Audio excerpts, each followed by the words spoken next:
انا ما بعرفش اسمع انجلش كويس، انا ما بفهمش الانجليش بتاع الافلام او الاغاني، هم بيتكلموا بسرعة. يا سيد الفاضل، هم ما بيتكلموش بسرعة. هم او النيتيفز اصحاب اللغة الاصليين عندهم قص او اكل كلام، او بيختصروا الكلام زي ما احنا بنعمل في اللغة العربية بتاعتنا. انت محتاج تعرف الاسرار دي عشان مش بس تظبط بيها نطقك، لا ده انت تظبط بيها كمان الاستماع بتاعك.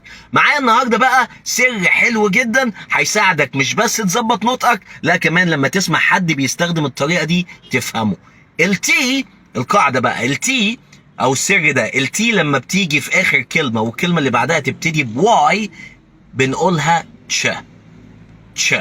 يعني هديك مثال، بدل ما تقول للواحد I will let you go، let اخرها تي ويو اخرها واي، فتقول I will let you go.